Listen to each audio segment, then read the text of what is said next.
आ रही है।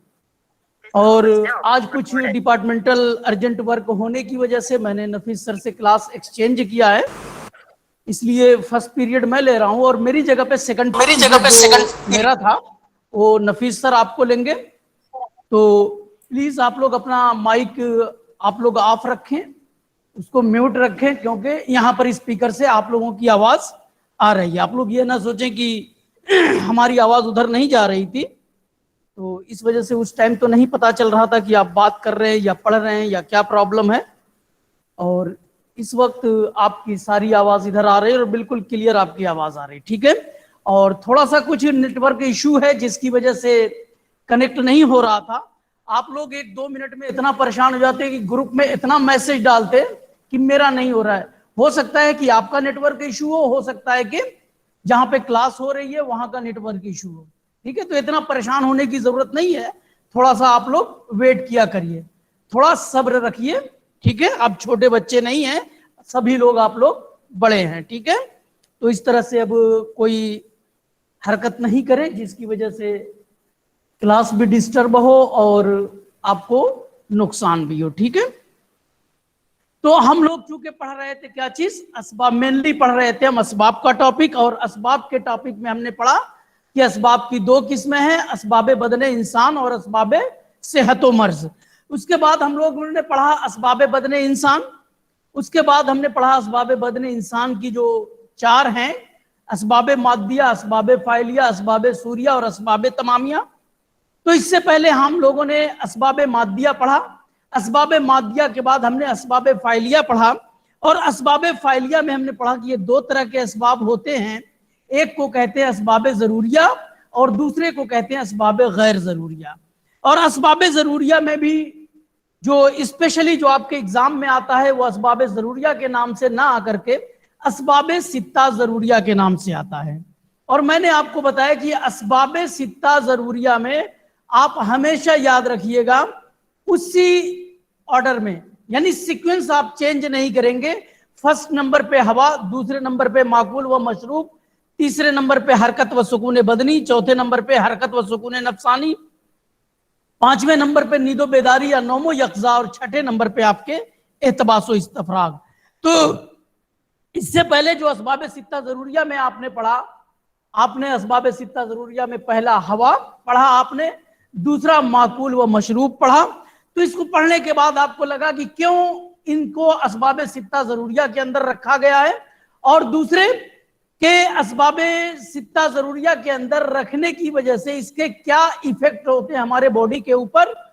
तो ये चीजें आपको मैंने बेसिक जो चीजें थी, जबकि आपके सिलेबस में इतना डिटेल नहीं है, लेकिन चूंकि बुनियादी चीजें हैं, उन बुनियादी चीजों को या जो बेसिक कंसेप्ट है उस कंसेप्ट को जानना जरूरी है।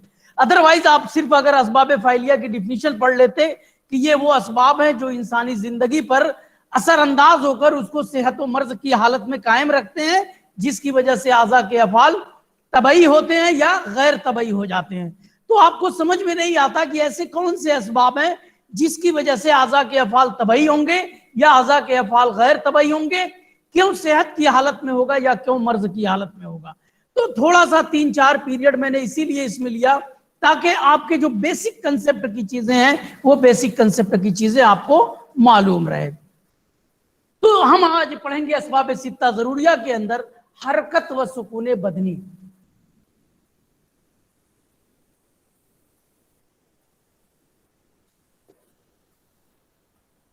हरकत व सुकून बदनी, हरकत व सुकून बदनी से मुराद यानी बदन की हरकत और बदन का सुकून। तो इसको भी असबाब सित्ता जरूरिया के अंदर इसलिए रखा गया है क्योंकि इंसान जब तक जिंदा रहेगा हरकत भी करेगा और आराम भी करेगा, यानी सुकून भी हालत में होगा और हरकत भी की आलम में भी होगा। ऐसा पॉसिबल नहीं है कि इंसान अपनी पूरी जिंदगी कभी हरकत भी ना करे या हमेशा सुकून की हालत में रह रहे, यानी वो हरकत भी करेगा और सुकून भी करेगा, लेकिन ये हरकत और सुकून क्या है, उसकी जिंदगी पर असर डालते हैं। तो पहले हम हरकत के बारे में अगर आप देखें, देखो आमतौर से कहा जाता है कि हरकत क्या है, जिंदगी की अलामत है। हरकत जिंदगी की अलामत है का मतलब यह है कि जिस चीज में जान होगी वो हरकत करेगी ही करेगी, चाहे वो हरकत की टाइप किसी भी तरह की हो। जैसे आंख की हरकत क्या है, प्यूपिल का कॉन्स्ट्रिक्ट होना, डायलेट होना, आपके जो आईलिड्स हैं इसका बंद होना, इसका खुलना, अगर जबान का देखें तो बोलना, खाना, यानी बॉडी के अंदर जितने भी मूवमेंट, जिस टाइप के भी मूवमेंट हो रहे हैं, वो तमाम के तमाम मूवमेंट हरकत के अंदर शामिल है।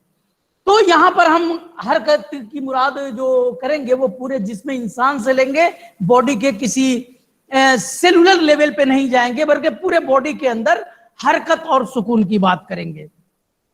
तो हरकत और सुकून बदनी को असबाब सित्ता जरूरिया के अंदर इसलिए रखा गया है क्योंकि इंसान जब तक जिंदा रहेगा वो हरकत भी करेगा और सुकून की हालत में भी होगा। तो पहले हम हरकत के बारे में देखेंगे कि हरकत जो है वो किस तरीके से इंसानी जिंदगी के ऊपर किस किस लिहाज से असर करती है। तो मैंने पहले बताया था कि पहला जो है अपनी कुव्वत के लिहाज से इसका असर होता है जिसमें इंसान पर, मुद्दत के लिहाज से होता है, रफ्तार के लिहाज से होता है, और बलिहाज शमूलियत। बलिहाज शमूलियत का मतलब कोई ऐसी चीज भी उसके अंदर शामिल हो जो उसकी हरकत की वजह से जो चेंजेस हो रहे हैं उस चेंजेस को बढ़ा दे या चेंजेस को कम कर दे। यानी हरकत की वजह से बॉडी के अंदर जो चेंजेस आ रहे हैं तो कुछ ऐसे फैक्टर्स हो सकते हैं जो शामिल होने के बाद उसकी हरकत को, यानी जो हरकत की वजह से जो चेंजेस आ रहे हैं उस चेंजेस को या तो घटा देंगे या तो बढ़ा देंगे। तो बलिहाज कुव्वत यानी कुव्वत के लिहाज से, देखो कुव्वत के लिहाज से मतलब आप बिल्कुल यूं समझे, बहुत सारे आप में ऐसे लोग होंगे जो जिम जाते होंगे, बहुत सारे ऐसे लोग होंगे जो जिम जाते होंगे, जिम में करते होंगे। तो यहां पर कुव्वत से मुराद यह है कि जैसे मान लीजिए आप 5 kg का वेट आपने उठाया, ठीक है, आपने डंबल लिया और 5 kg के वेट से आप कर रहे हैं, ठीक, आपने इस 5 kg को बजाय 10 kg कर लिया। इट मींस जो 10 kg का डंबल है इसके अंदर पावर ज्यादा लग रहा है, 5 kg का जो डंबल होगा इसके अंदर पावर कम लग रहा है। तो अगर पावर ज्यादा लगेगा, ठीक है, और पावर कम लगे, दोनों के ऊपर बॉडी के अंदर जो चेंजेस आएंगे वो अलग अलग आएंगे। अभी हम सबको एक साथ मिला के एक साथ हम उसका इफेक्ट देखेंगे बॉडी के ऊपर कि किस तरीके से फर्क पड़ेगा। एक तो ये हो गया कि इसकी कुव्वत के लिहाज से, यानी कितना पावर लग रहा है। दूसरा मैंने बताया आपको रफ्तार के लिहाज से, मुद्दत के लिहाज से। मुद्दत मीन्स ड्यूरेशन।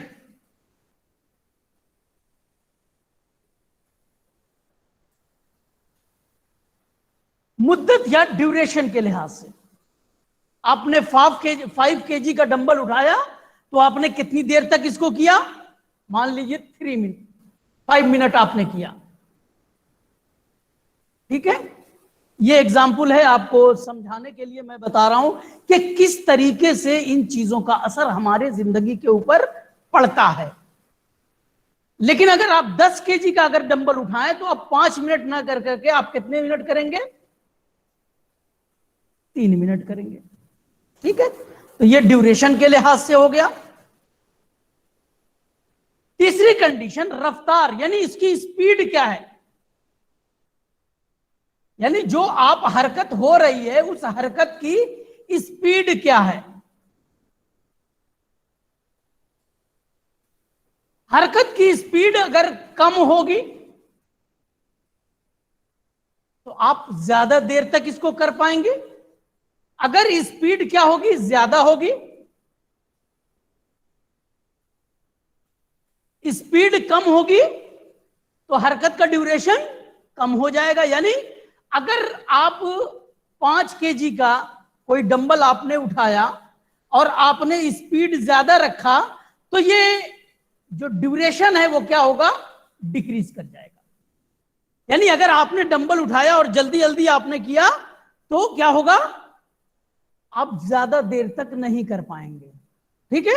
लेकिन अगर आपने स्पीड क्या किया, कम रखा, यानी 5 kg का ही डंबल आपने उठाया लेकिन स्पीड कम रखा, اب یہ ड्यूरेशन क्या होगा, ज्यादा देर तक आप इस कर पाएंगे। क्यों ऐसा होता है, क्योंकि जब बॉडी हरकत करती है तो हरकत की वजह से जिस्म के अंदर हरारत पैदा होती है, हरकत की वजह से जिस्म के अंदर हरारत पैदा होती है, चाहे वो हरकत स्लो हो, ज्यादा हो, ज्यादा पावर के लिहाज से हो, ज्यादा मुद्दत के लिहाज से हो, या उसकी रफ्तार कम हो या ज्यादा हो, ये तमाम चीजें क्या करेंगी, हरारत को, जिस्म की हरारत को बढ़ा देंगी, बॉडी के टेम्परेचर को इंक्रीज कर देंगी। बॉडी के अंदर दो तरह के चेंजेस होते हैं, एक को हम कहते हैं तहल्लुल और दूसरे को कहते हैं तस्खीन। तहल्लुल मीन्स होता है डिसोल्यूशन, तस्खीन कहते हैं यबूसत पैदा करना, ड्राइनेस पैदा होना। जहां पर हरारत ज्यादा होगी वहां पर क्या होगा, यबूसत पैदा होगी, वहां पर ड्राइनेस आएगी। अगर आप कम पावर से, ठीक है, कम रफ्तार से अगर आप क्या करें, ज्यादा देर तक करें, तो उस कंडीशन में क्या होगा, तहल्लुल ज्यादा होगा, डिसोल्यूशन ज्यादा होगा। यानी बॉडी के अंदर जो डिपॉजिट आपके फूड मटेरियल हैं, वो डिपॉजिट फूड मटेरियल क्या होंगे, डिसॉल्व होंगे। यानी अगर कम पावर के साथ ज्यादा मुद्दत तक और कम स्पीड से अगर बॉडी हरकत करती है तो क्या होगा, बॉडी के अंदर डिसोल्यूशन का प्रोसेस ज्यादा होगा, यानी तहल्लुल ज्यादा होगा, लेकिन ड्राइनेस कम आएगी। तस्खीन का जो प्रोसेस है वो कम होगा, यानी यबूसत कम आएगी, यानी आप ज्यादा देर तक हरकत कर सकते हैं। लेकिन यही अगर उल्टा हो जाए, आपने 10 केजी का लिया, स्पीड ज्यादा किया, तो आप कम मुद्दत में आप थक जाएंगे, जल्दी थक जाएंगे। क्यों, क्योंकि उस कंडीशन में क्या होगा कि तहल्लुल जो है, वो तहल्लुल का जो प्रोसेस है, डिसोल्यूशन का जो प्रोसेस है, वो कम होगा और ड्राइनेस जो है वो ज्यादा हो जाएगी, जिसको आप फटीग कहते हैं, मसल का थक जाना आप कहते हैं। तो बॉडी के अंदर ये चेंजेस इस तरीके से आते हैं। इसीलिए कहा जाता है कि ज्यादा स्पीड से, ज्यादा पावर के साथ ज्यादा मुद्दत तक आप काम नहीं कर सकते हैं। इसीलिए आप देखते होंगे कि आपको सेहत के लिए जो कहा जाता है कि आप अपनी सेहत को, देखो दो चीजें होती है, जिम, इस वक्त जो जिम का कंसेप्ट है वो बॉडी को बनाना है, यानी मसल को बनाना है, चाहे वो बाइसेप मसल हो, पेक्टोरल्स मसल हो, ट्राइसेप मसल हो, या आपके जो थाई की जो मसल्स हैं, इन मसल को इंप्रूव करना है। जिम में आजकल लोग इसीलिए जाते हैं कि बाइसेप बनाएं और जो आप कट, जो क्या बोलते हैं उसको, कट टी शर्ट पहन के क्या करें, दूसरों को शो करें, यानी दिखावा असल मकसद होता है। लेकिन रियल में जो एक्सरसाइज है, एक्सरसाइज का मतलब है अपने आप को फिट रखना, हेल्दी रखना, सेहतमंद रखना, ठीक है। जिम का या एक्सरसाइज का असल पर्पस क्या है, अपने आप को हेल्दी रखना या फिट रखना या सेहतमंद रखना, यह पर्पस होना चाहिए। हमने क्या किया है, अब इस एक्सरसाइज को किस में डाल दिया, शो में, दिखावा में, कि हम बाइसेप बना के, और हमने क्या किया, कट टी शर्ट पहन के मार्केट के अंदर जाते हैं, लोगों को दिखाया कि हमारी बाइसेप कितनी स्ट्रांग है। तो जो हमारी सेहत के लिहाज से बेहतर है, वो सेहत के लिहाज से क्या बेहतर है, कहते हैं ना कि 4 मील पैदल चलना, यानी 5 किलोमीटर की रनिंग, ब्रिस्क वॉक, 5 किलोमीटर की ब्रिस्क वॉक,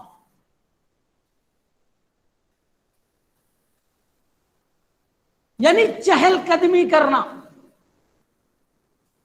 तेज तेज चलना, दौड़ना भी नहीं, क्योंकि दौड़ेंगे तो आप जल्दी थक जाएंगे, ज्यादा मूवमेंट नहीं कर पाएंगे। क्यों, क्योंकि डिसोल्यूशन के बजाय तस्खीन बॉडी के अंदर पैदा होगी, ड्राइनेस पैदा होगी। तो अपने आप को फिट रखने के लिए हमें क्या करना है, ब्रिस्क वॉक करना है, एकदम आराम से भी नहीं चलना है, बल्कि थोड़ा तेज तेज चलना है, इतना तेज चलना है कि क्या हो जाए, पसीना आ जाए। بس اگر اس طرح کی حرکت ہے تو ایسی حرکت کیا کرتی ہے, ہماری صحت کو برقرار رکھ سکتی ہے. آپ نے بہت زیادہ ویٹ اٹھا لیا, بہت اسپیڈ سے آپ نے کیا, دیر تک کیا, تو مسکولر ٹیئر ہونے کے چانسز بہت زیادہ ہے. ٹھیک ہے, تو اس طرح سے جو حرکت ہے, یہ حرکت کیا کرتی ہے, ہماری زندگی کے اوپر اس کا ڈائریکٹ اثر پڑتا ہے. آپ حرکت کس طرح کی کرتے ہیں, اگر آپ نے حرکت کی جو ٹائپس ہے, یعنی کس طرح سے کون سی حرکت کرنی چاہیے, اگر آپ نے اس حساب سے نہیں کیا تو پھر کیا ہوگا, مسکولر ٹیئر ہونے کے چانسز بہت زیادہ ہے. تو اس طرح سے حرکت کیا ہے, قوت کے لحاظ سے بھی ہمارے جسم پہ اثر کرتی ہے, مدت کے لحاظ سے بھی ہمارے جسم پہ اثر کرتی ہے, اور رفتار کے لحاظ سے بھی اثر کرتی ہے. چوتھی چیز میں نے بتایا کہ کوئی چیز اس کے ساتھ اور شامل ہو جائے حرکت کے ساتھ.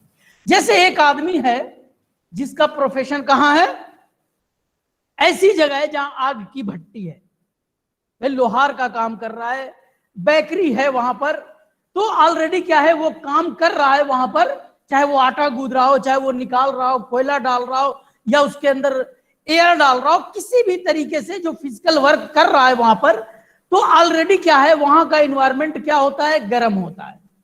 جب وہاں کا انوائرمنٹ زیادہ گرم ہوگا اور اس طرح کی کوئی بھی حرکت ہوگی, قوت کے لحاظ سے, مدت کے لحاظ سے, رفتار کے لحاظ سے, تو اس کی وجہ سے جو حرارت پیدا ہو رہی ہے, اگر وہاں کا انوائرمنٹ کیا ہے, زیادہ گرم ہے, تو یہ حرارت اور زیادہ بڑھ جائے گی, یعنی آدمی جلدی تھک جائے گا. اسی طرح سے ایک آدمی کی جس کا پروفیشن کیسا ہے, ایسا پروفیشن ہے جو اس کے اگینسٹ ہے. جیسے دھوبی کا جو کام ہے, پہلے کے زمانے میں, آج کے وقت میں کیا ہے کہ واشنگ مشین آ گئی, دھوبی بھی آج کل کپڑے کیا ہے واشنگ مشین میں دھلتے ہیں. پہلے دھوبی کیا ہے, تالاب ندیوں میں کپڑے دھلا کرتے تھے. ظاہر ہے کہ وہ کپڑا لے کے جب اس طرح سے وہ پیٹتا ہے پتھر کے اوپر, تو کیا ہے, وہ ایک طرح سے فزیکل ورک ہو رہا ہے, مسل کے اندر موومنٹ ہو رہا ہے. لیکن جو پانی کی برودت ہے, اس کے اندر کی تسخین کو کم کرتی ہے. جہاں بھٹی کی حرارت اس کی تسخین کو بڑھانے کے لیے ریسپانسبل ہے, وہیں پانی کی جو برودت ہے اس کی تسخین کو کم کرنے کے لیے ریسپانسبل ہے. تو ایسے فیکٹرز جو ان کے ساتھ ہو سکتے ہیں, وہ ڈیپینڈ کرتا ہے کہ وہاں کا انوائرمنٹ کیسا ہے, چاہے وہ پروفیشن کے لحاظ سے ہو, جگہ کے لحاظ سے ہو, انوائرمنٹ کے لحاظ سے ہو, کسی بھی طریقے سے ہو. تو یہ ایسا بھی ہو سکتا ہے کہ کوئی چیز اس کے ساتھ شامل ہو تو اس کو بڑھا بھی سکتا ہے تسخین کو, اور تسخین کو گھٹا بھی سکتا ہے. تو اس طریقے سے ہمارے جسم کے اوپر سیدھا حرکت و سکون کا اثر پڑتا ہے. اور اگر حرکت کی کمی ہوگی, یعنی سکون کی زیادتی, حرکت کی زیادتی کیا کرے گی, باڈی کے اندر تحلل پیدا کرے گی. تحلل میں جو ڈپازٹ جو فوڈ پارٹیکل ہے, چاہے وہ فیٹ کے فارم میں ہو, عام طور سے جب آدمی بلکی ہوتا ہے, موٹا ہوتا ہے, تو فیٹ کیا ہے, فیٹ کے ٹیشو کیا ہے, ڈپازٹ ہوتے ہیں. جب آدمی حرکت کرتا ہے, موومنٹ کرتا ہے, فزیکل ورک کرتا ہے, تو یہ فیٹ کے جو ڈپازٹ ہے, جو فیٹ ہے, یہ فیٹ کا بریک ڈاؤن ہوتا ہے, اور پھر آدمی کیا ہوتا ہے, فیٹ کا جو ڈپوزیشن تھا وہ دھیرے دھیرے لوز ہوتا ہے. لیکن اگر سکون کی حالت میں ہے, اگر کیا ہے, سکون کی حالت میں ہے, لائف سٹائل کیسی ہے, سیڈنٹری ہے, تو سکون ہمیشہ جسم کے اندر کیا پیدا کرتا ہے, مبرد اور مرتب. کیا کرتا ہے, مبرد اور مرتب. مبرد کا مطلب برودت پہنچانا, ٹھنڈک پہنچانا. یعنی سکون کی حالت میں باڈی کے اندر کیا ہوتی ہے, حرارت کم ہو جاتی ہے, یعنی برودت بڑھ جاتی ہے. ٹھیک اسی طریقے سے سکون کی حالت میں رطوبت کیا ہوتی ہے, جسم کے اندر بڑھ جاتی ہے. ظاہر ہے کہ سکون کی حالت میں کیا ہوتا ہے, پسینہ نہیں آئے گا تو واٹر لاس نہیں ہوگا, واٹر ریٹینشن ہوتا ہے ایسی کنڈیشن میں. جو ایکسکریٹری جو پروڈکٹ ہیں, وہ ایکسکریٹری پروڈکٹ کا جو ایکسکریشن ہے وہ سلو ہو جاتا ہے, جس کی وجہ سے جسم کے اندر رطوبت زیادہ ہو جاتی ہے. آپ پریکٹیکلی دیکھتے ہوں گے, گرمی کے دنوں میں تو اتنا احساس نہیں ہوتا, لیکن ٹھنڈی کے دنوں میں آپ دیکھتے ہوں گے کہ جب آپ کہیں لگاتار بیٹھے ہوئے ہوں, آپ اپنا کام کریے, کچھ بھی کرتے رہیے, آپ کو ٹھنڈک کا احساس اتنا نہیں ہوگا. آپ آرام سے گھر میں بیٹھے ہیں, کمرے میں بیٹھے ہیں, یا ابھی آپ لوگ نیٹ کی تیاری کر رہے تھے, آپ ٹھنڈی میں اگر آپ نے اپنے کمرے میں بلوور نہیں لگایا ہوا ہے تو اس کنڈیشن میں کیا ہو رہی ہوگی کہ جب آپ پڑھ رہے ہوں گے تو کیا ہو رہا تھا, آپ کو پیروں میں یا باڈی کے اندر ٹھنڈک کا احساس زیادہ ہوتا ہے. وہ ٹھنڈک کا احساس اس لیے زیادہ ہوتا ہے کہ سکون کی حالت میں باڈی کے اندر برودت بڑھ جاتی ہے, یعنی حرارت کم ہو جاتی ہے اور رطوبت بڑھ جاتی ہے. تو جسم کے اندر برودت اور رطوبت کا بڑھ جانا کس کنڈیشن میں ہے, سکون کی حالت میں ہے. تو حرکت کی حالت میں حرارت بڑھ جاتی ہے, جبکہ سکون کی حالت میں برودت بڑھ جاتی ہے. باڈی کے اندر کیا ہوتا ہے, ٹھنڈا پن زیادہ ہو جاتا ہے. تو اس طریقے سے اس حرکت و سکون کا بھی ہمارے جسم کے اوپر سیدھا اثر پڑتا ہے. اگر آپ سکون کی لائف زیادہ آپ استعمال کریں گے, زیادہ آپ آسانی کے ساتھ رہیں گے, پیدل بالکل بھی نہیں چلیں گے, سبزی بھی لینا ہو تو آپ بائک سے جائیں گے, کوئی بھی کام, یہاں تک کہ آدمی گھر سے نماز پڑھنے بھی آج کل جا رہا ہے تو بائک سے جا رہا ہے. یعنی فزیکل جو ورک ہے وہ فزیکل ورک بالکل زیرو ہے, یعنی اس کی لائف اسٹائل جو ہے وہ بالکل سیڈنٹری لائف اسٹائل ہے. تو ظاہر ہے کہ اب اس کنڈیشن میں جو لائف اسٹائل ڈیزیزز ہیں, یہ لائف اسٹائل ڈیزیزز ہماری زندگی کے اندر آنا ہی آنا ہے, 100% آنا ہے. ٹھیک ہے, تو اس طریقے سے اگر ہم اپنے اندر کیا کریں, چینجز پیدا کریں, ٹھیک ہے, حرکت رکھیں. کس طرح کی حرکت؟ ایسا نہ ہو کہ دیکھو کچھ چیزیں ہوتی ہیں مجبوری کی حالت میں, جیسے آپ کا پروفیشن ہی ایسا ہے کہ آپ گھر سے نکلے, آفس میں آپ 10 سے 5 رہے, اور آپ کا کام کیا ہے, کمپیوٹر پہ بیٹھ کے آپ کا کام ہے, اور آپ کو کیا کرنا ہے, اے سی آپ کا آفس ہے. اب وہ آپ کی مجبوری ہے, آپ اس کے اندر چینجز نہیں کر سکتے. آپ یہ نہیں کہو گے کہ آفس سے کیا کرو, یہاں سے اے سی ہٹا دو. تو اب ایسی کنڈیشن میں کیا کرنا ہے کہ جو دوسرا جو ٹائم ہے آپ کا, چاہے وہ صبح کا ٹائم ہو چاہے شام کا ٹائم ہو, آپ کو اپنی زندگی کے اندر فزیکل ورک لانا ہے. ادروائز اگر آپ نہیں لائیں تو جو لائف اسٹائل ڈیزیزز ہے, چاہے وہ ڈائبٹیز میلائٹس ہو, ہائپر ٹینشن ہو, یہ 2 ڈیزیزز, یا اوبیسٹی ہو, یہ 2-3 چیزیں ہمارے دروازے پر اینی ٹائم کھڑی ہیں. جہاں ہم نے اسباب 6 ضروریہ کے اندر ان سب چیزوں کا خیال نہیں رکھا تو یہ ڈیزیزز, جس کو ہم لائف اسٹائل ڈیزیزز کہتے ہیں, یہ لائف اسٹائل صرف ہائپر ٹینشن ہی نہیں بلکہ کارڈیو ویسکولر ڈیزیزز, ایتھروسکلروسس, آرٹریوسکلروسس, یہ تمام کی تمام چیزیں کیا ہیں, ہمارے اندر ہونے کے چانسز بڑھ جائیں گے. اسی لیے کہا جاتا ہے کہ یہ لائف اسٹائل ڈیزیزز ہیں, یہ ہمارے دروازے پہ کھڑی ہیں, ذرا بھی ہم بے خیال ہوئے تو یہ کیا ہے, ہمارے گھر کے اندر انٹر کر جائیں گی. تو اس کا مطلب کیا ہوا کہ اسباب 6 ضروریہ کو ہم نافذ کر کے اپنی زندگی میں اپنی صحت کو برقرار رکھ سکتے ہیں. اگر اس کی ہم نے اندیکھی کی تو پھر یہ ہماری صحت باقی نہیں رہے گی.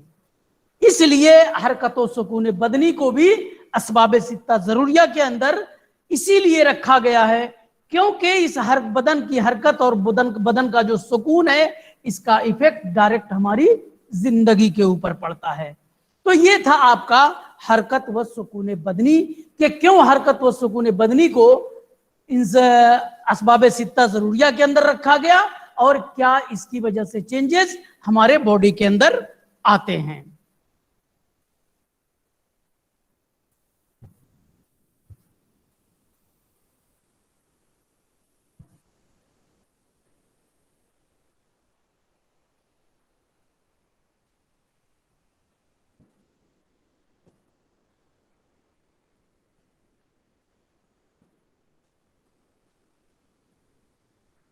اس کے بعد جو نیکسٹ ہے ہمارا اسباب 6 ضروریہ کے اندر, وہ ہے حرکت و سکون نفسانی.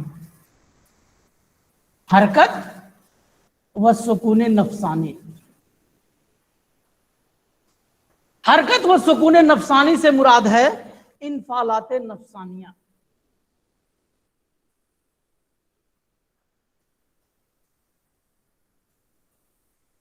انفعالات نفسانیہ، اور اس سے مراد ہے آپ کی لینگویج میں جسے آپ سمجھتے ہو ایموشنز. یہ لفظ تو آپ لوگ جانتے ہی ہوں گے، ایموشنز. ایموشنز سے مراد کیا ہے؟ رنج، غم، دکھ، تکلیف، خوشی، جوش، بہادری، یہ خوف، ڈر، یہ تمام چیزیں کیا ہیں؟ ایموشن کے اندر آتی ہیں، جن کو ہم انفعالات نفسانیہ کہتے ہیں. ان انفعالات نفسانیہ یا ان ایموشنز کا دیکھو، پہلے تو یہ ہے کہ ان کو کیوں حرکت و سکون نفسانی کو کیوں اس میں رکھا گیا ہے اسباب ستہ ضروریہ کے اندر؟ کیونکہ اسباب ستہ ضروریہ کی ڈیفینیشن ہی یہی ہے کہ یہ ایسے اسباب ہیں کہ انسان ان سے جیتے جی چھٹکارا حاصل نہیں کر سکتا. یعنی جب تک انسان زندہ رہے گا ان تمام چیزوں سے اس کو واسطہ پڑے گا ہی پڑے گا. تو ایک تو یہ ہو گیا کہ انسان جب تک زندہ رہے گا ایموشن سے دوچار ہوتا رہے گا. یعنی اگر انسان زندہ ہے تو ایموشن کا لگنا طے ہے. کبھی خوشی بھی آئے گی، کبھی غم بھی آئے گا، کبھی ڈر بھی لگے گی، کبھی بہادری بھی ہوگی، کبھی غصہ بھی آئے گا، کبھی نہیں بھی آئے گا. یہ تمام چیزیں کیا ہے؟ زندگی کا ایک حصہ ہے. ایسا پاسبل ہی نہیں ہے کہ کوئی آدمی ہو اور زندگی میں اسے کوئی ایموشنز نہ ہو. اور بہت سارے لوگ کیا ہوتے ہیں؟ ایموشن سے بہت زیادہ اٹیچ ہوتے ہیں، جس کو آپ لوگ کہتے ہیں سینسٹیو ہے. یہ آدمی کیا ہے؟ بہت زیادہ سینسٹیو ہے. ٹھیک ہے، آپ دیکھتے ہوں گے کہ کسی کو غصہ بہت جلدی آتا ہے، کسی کو غصہ دیر میں آتا ہے، کسی کو غصہ بالکل بھی نہیں آتا ہے. ابھی آپ چونکہ آن لائن کلاس ہو رہی ہے آپ کو احساس نہیں ہے. اگر ابھی فزیکل کلاس ہوتی، آپ کی کلاس میں کچھ لڑکے ایسے ہوتے، اگر آپ ذرا بھی اسے کہہ دیتے تو وہ کیا ہے؟ آپ سے لڑنے کے لیے تیار ہو جاتا. کیوں؟ کیونکہ اس کو غصہ زیادہ آ رہا ہے. کچھ ایسے بھی ہوتے کہ اگر آپ انہیں گالی بھی دے دو گے تو وہ بھی مسکرا کے اس کو برداشت کر لیتے. تو اس طریقے کے جو ایموشنز ہیں، کچھ لوگ زیادہ سینسٹیو ہوتے ہیں، کچھ کم سینسٹیو ہوتے ہیں. لیکن یہ جو ایموشنز ہیں، اس ایموشن کا ہماری صحت کے اوپر بہت زیادہ ایفیکٹ پڑتا ہے. جیسے آج کل جو ڈیزیزز ہیں جس کو ہم سائیکولوجیکل ڈیزیز کہتے ہیں، سائیکولوجیکل ڈیزیز،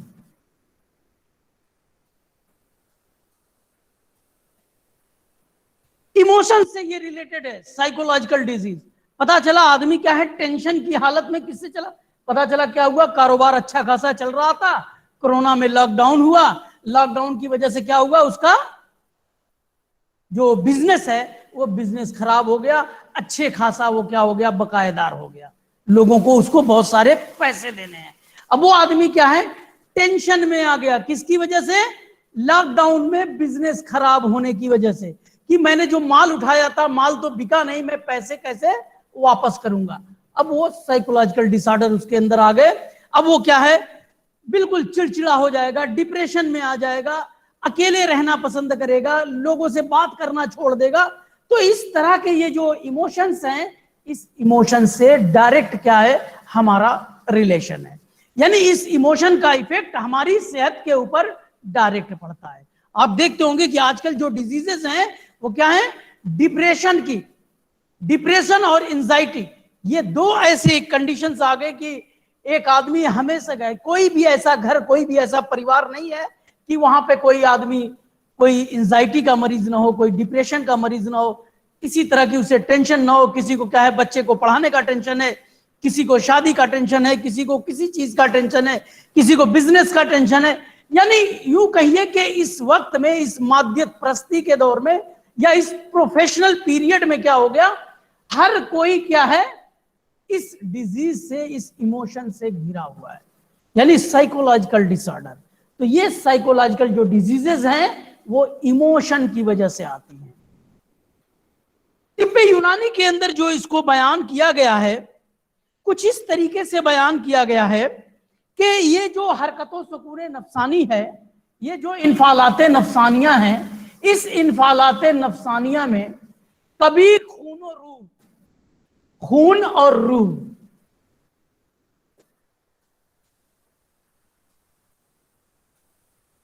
खून और रूह क्या है? क्योंकि बॉडी के अंदर जो ट्रांसपोर्ट का काम कर रहा है या जो ट्रांसपोर्टर है वो ब्लड है, और रूह से मुराद ऑक्सीजन है। यानी रूह और ब्लड, यानी रूह और ये जो खून है, ये दोनों कभी क्या है? बदन के जाहिर की तरफ यानी पेरिफेरल सर्कुलेशन, और कभी बदन के बातिन की तरफ यानी सेंट्रल सर्कुलेशन। यानी कभी पेरिफेरल सर्कुलेशन बढ़ जाता है, कभी सेंट्रल सर्कुलेशन बढ़ जाता है। ये डिपेंड करता है किसके ऊपर? इन्फालाते नफसानिया किस टाइप के हैं। तो इसकी अतिब्बा ने 5 कंडीशंस बताई हैं। तो ये जो आपका फ्लो है, तो कभी जाहिर बदन की तरफ और कभी बातिने बदन की तरफ, कभी सडनली होता है, कभी ग्रेजुअली होता है। तो जिस तरफ से खून और रूह फ्लो करते हैं उधर हरारत क्या होती है? यानी जिधर को जाते हैं उधर हरारत बढ़ जाती है, और जिधर से जाते हैं उधर बुरूदत बढ़ जाती है। तो अतिब्बा ने इसकी 5 किस्में, 5 सूरतें बयान की हैं। वो 5 सूरतें आप समझ लें उसमें क्या क्या होता है। पहली सूरत है खून व रूह का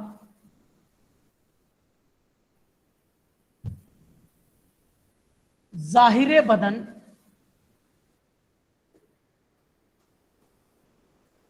की तरफ दफअतन होना। पहले मैं 5 कंडीशन लिख दूं, उसके बाद फिर आपको बताता हूं कि क्या होता है इसमें। दूसरी जो कंडीशन है, खून व रूह का जाहिर बदन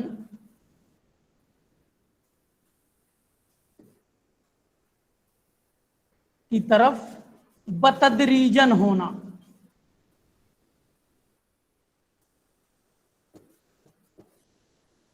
तीसरा है खून और रूह का जाहिर खून और रूह का बातिने बदन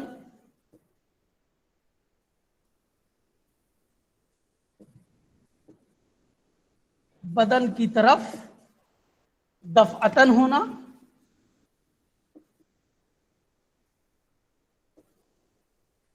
चौथी कंडीशन है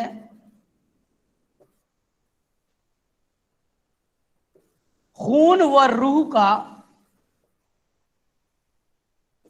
बातिने बदन की तरफ बतदरीजन होना।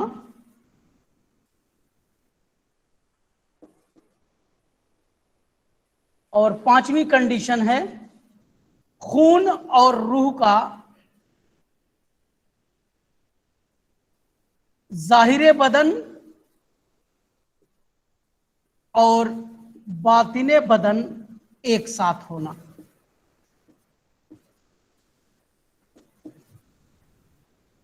अब इसमें क्या होता है, पहले तो कुछ लफ्ज जो आप समझ लें। जाहिर बदन यानी पेरिफेरल सर्कुलेशन, यानी बाहर की तरफ। जाहिर बदन से मुराद पेरिफेरल सर्कुलेशन यानी बाहर की तरफ। जाहिर है कि जिधर ब्लड सर्कुलेशन बढ़ेगा, क्योंकि ऑक्सीजन भी क्या है, या तो प्लाज्मा डिजॉल्व फॉर्म में ट्रांसपोर्ट होती है या तो फिर हीमोग्लोबिन बाउंड फॉर्म में ट्रांसपोर्ट होती है। तो ब्लड सर्कुलेशन जिधर बढ़ेगा ऑक्सीजन भी उधर की तरफ ज्यादा होगी।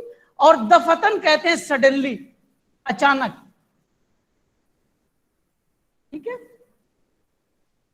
बतदरीजन कहते हैं ग्रेजुअली, आहिस्ता आहिस्ता।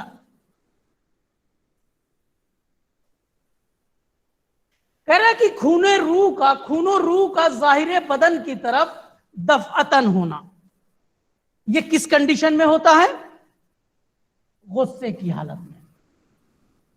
गुस्से की हालत में क्या होता है कि पेरिफेरल सर्कुलेशन बढ़ जाता है, यानी खूनो रूह जाहिर बदन की तरफ सडनली, अचानक क्या होता है, उसकी तरफ फ्लो बढ़ जाता है। तो उसकी वजह से क्या होता है, आप देखते होंगे कि पूरा बदन क्या होता है, सुर्ख होता है, चेहरा बिल्कुल लाल हो जाता है। ये क्या है? खूनो रूह का जाहिर बदन की तरफ दफअतन होना। ठीक है, जैसा कि गुस्से की हालत में होता है। इसी तरीके से खून और रूह का ज़ाहिर बदन की तरफ ग्रेजुअली होना, यानी आहिस्ता आहिस्ता आहिस्ता आहिस्ता। ये किस कंडीशन में होता है? खुशी की हालत में। खुशी की हालत में खून और रूह ज़ाहिर बदन की तरफ कैसे होते हैं? ग्रेजुअली होते हैं। उसके बाद है खूने रूह का बातिने बदन की तरफ, यानी पेरिफेरल सर्कुलेशन घट जाता है और सेंट्रल सर्कुलेशन बढ़ जाता है। खून और रूह का बातिने बदन की तरफ दफअतन होना, अचानक से, जैसा कि खौफ या डर की हालत में होता है।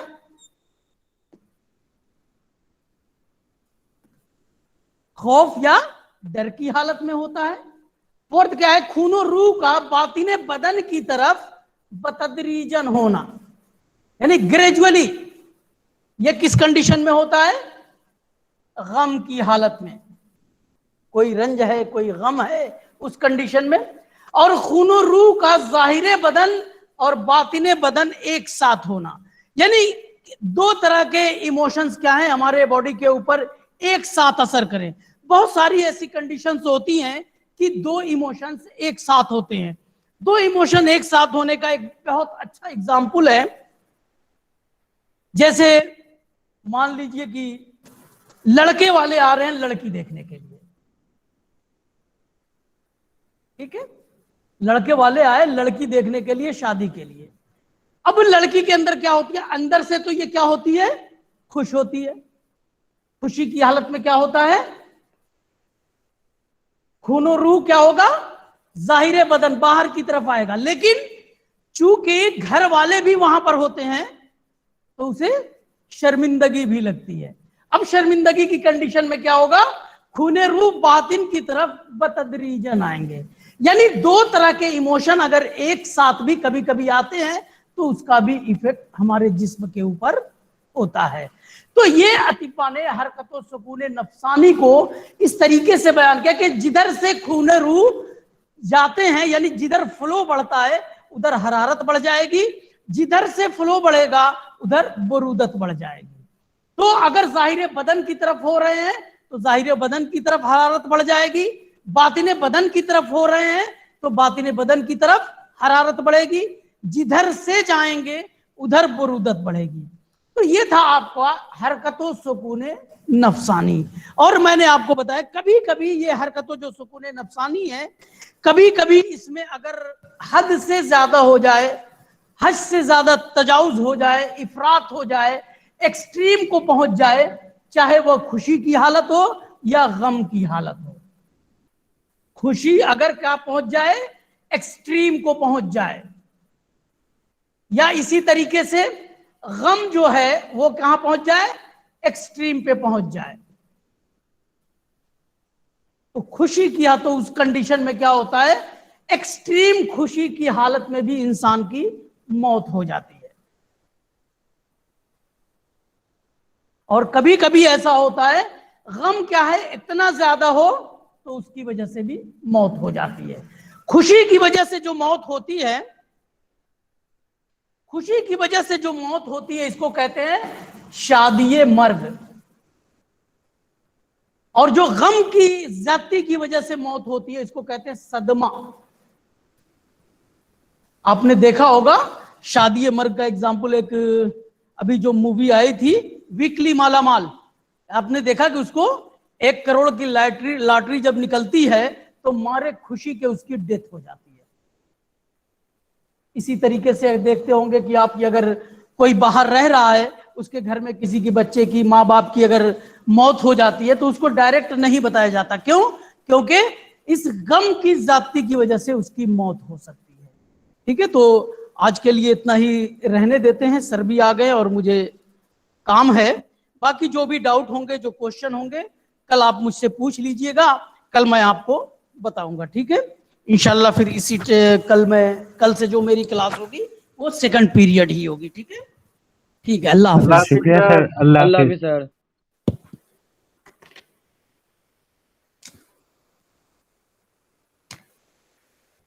अल्लाह हाफिज सर, मजा आ गया।